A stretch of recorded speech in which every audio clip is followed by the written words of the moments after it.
한덕수 대행이 다음 주 수요일 30일에 거취 표명을 할 것이다라는 단독 보도를 해드린 뒤에 오늘 다른 매체들이 잇따라서 후속 보도들을 내고 있습니다. 보시죠. 그 거취 표명은 다음이요. 바로 총리직을 사임한다라는 내용일 거다라는 게 유력하다는 겁니다.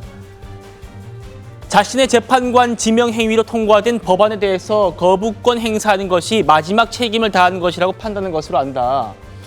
차정 교수님. 네. 그러니까 왜 수요일 날 거취 표명을 할까?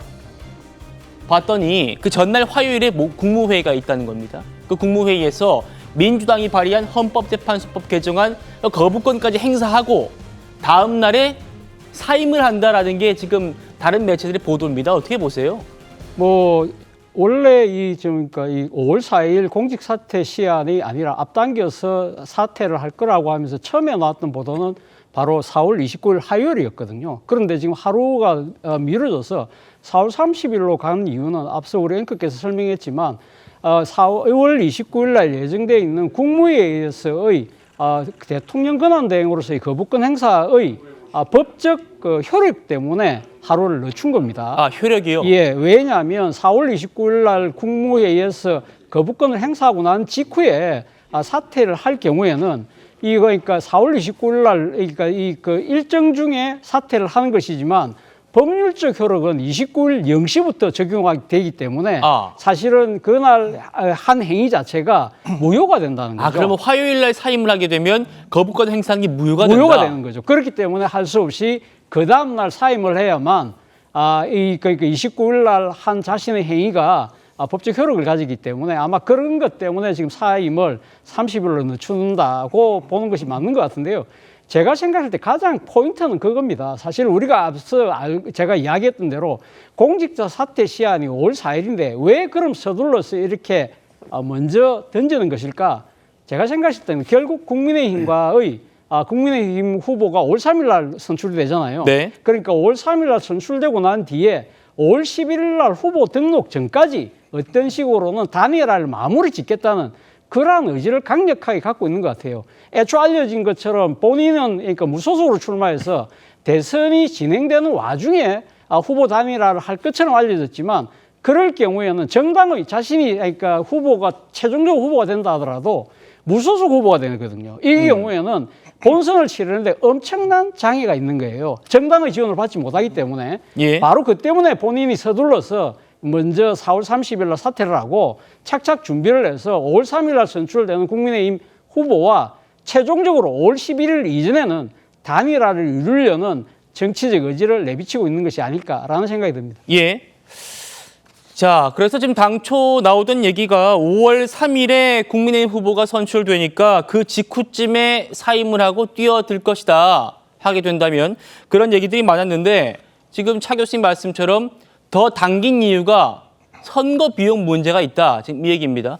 박 대변인님. 그러니까 그러면 5월 11일 전에 한덕수 대행이 입당한다면 5월 3일에 선출되는 국민의힘 후보와 단기화를 해가지고 누가 선출되든 국민의힘의 그런 비용을 쓸 수 있다. 이게 이렇게 되는 겁니까? 네, 맞습니다. 5월 11일까지가 후보 등록일 마감인데 후보 등록일 마감일 이후에는 당에서 후보를 바꿀 수가 없게 되거든요. 그렇게 해서 정상적으로 후보 등록을 마감을 해야 이제 200억 원 안팎의 이 선거 지원금을 받을 수가 있게 되는 것이고요. 선거 이후에 정상적으로 선거비를 보전받을 수가 있게 되는 것입니다. 지난 대선 같은 경우에 국민의힘에서 사용했던 선거 비용이 약 400억 원이 좀 넘는 것으로 저는 알고 있거든요. 그렇기 때문에 정당 안에서 단일화를 거치는 것이 이런 선거법을 비롯해서 여러 가지 상황들을 생각했을 때 훨씬 더 바람직하다고 판단했을 수 있을 것 같습니다. 그렇군요. 박 대변인님. 국민의힘 고위 관계자 이렇게 얘기합니다. 이런 시나리오를 얘기하더라고요. 29일이나 30일에 사임을 한 후에 먼저 일단 사임을 하고 며칠 정도 시간을 두었다가 입당을 한다. 무소속으로 출마할 경우에 본인 부담이 만만치 않고 후보 등록 기간도 촉박해서 입당한 뒤에 단일화도 속도감 있게 진행할 것이다. 자료를 보니까 지난 대선 때 국민의힘이 썼던 경선 비용이 408억인가 그렇더라고요. 400억. 현실적으로 그러니까 무소속 후보가 대선을 치르기는 쉽지 않은 경선 비용 문제, 선거 비용 문제를 한덕수 대행이 고민할 수밖에 없다. 지금 이거군요, 현실적인 문제가. 네, 선거비도 선거 비용인데 사실 이게 당이라는 것이 뭐 사무처를 비롯해서 의원들도 포함이 되어 있고요. 캠프라는 선대본이라는 조직을 꾸려서 후보를 전방위적으로 뒷받침을 하지 않습니까? 저희가 선거를 치르기 위해서는 비용도 비용이지만 뭐 정책, 뭐 일정, 메시지와 같은 것들을 삼박자를 고루 갖춰서 일정을 짜줘야 후보가 정상적으로 일정을 수행할 수가 있는 것이거든요. 그렇기 때문에 단일화로 출마를 무소속으로 출마를 한다라고 했을 때 상당히 불리한 여건에서 출발을 할 수밖에 없기 때문에 정당의 뒷받침이 반드시 필요한 것이고요. 또한 이게 일주일밖에 시간이 안 남지 않습니까? 네. 5월 3일 날 국민의힘 후보가 결정된다라고 하면 5월 11일 마감일까지 일주일 정도밖에 시간이 없기 때문에 당에 입당을 해서 단일화 과정을 거치는 것이 조금 더 합리적이라고 판단을 할 가능성이 크다라고 보고 있습니다. 그렇군요. 한대행이 어제 국회에서 연설을 마친 뒤에 우원식 국회의장이요. 할 일 안 할 일 구별하십시오라고 훈계를 했는데 이게 되려 한대행에 대한 주목도를 높여줬다라는 평가도 나옵니다. 들어보시죠. 국회의장으로서 권한대행께 한 말씀 드리지 않을 수 없습니다. 헌법재판소 권한대행께서는 대정부 질문 국회 출석 답변과 상설특검 추천 의뢰 등 해야 할 일과 헌법재판관 지명 등 하지 말아야 할 일을 잘 구별하시기 바랍니다. 우원식 국회의장은 의전 서열이 본인보다도 위인 한덕수 대통령 권한대행에게 윽박 지르듯이 말했습니다. 국가와 국회의 품격을 한껏 떨어뜨리는 황당하고도 한심한 행동이었습니다.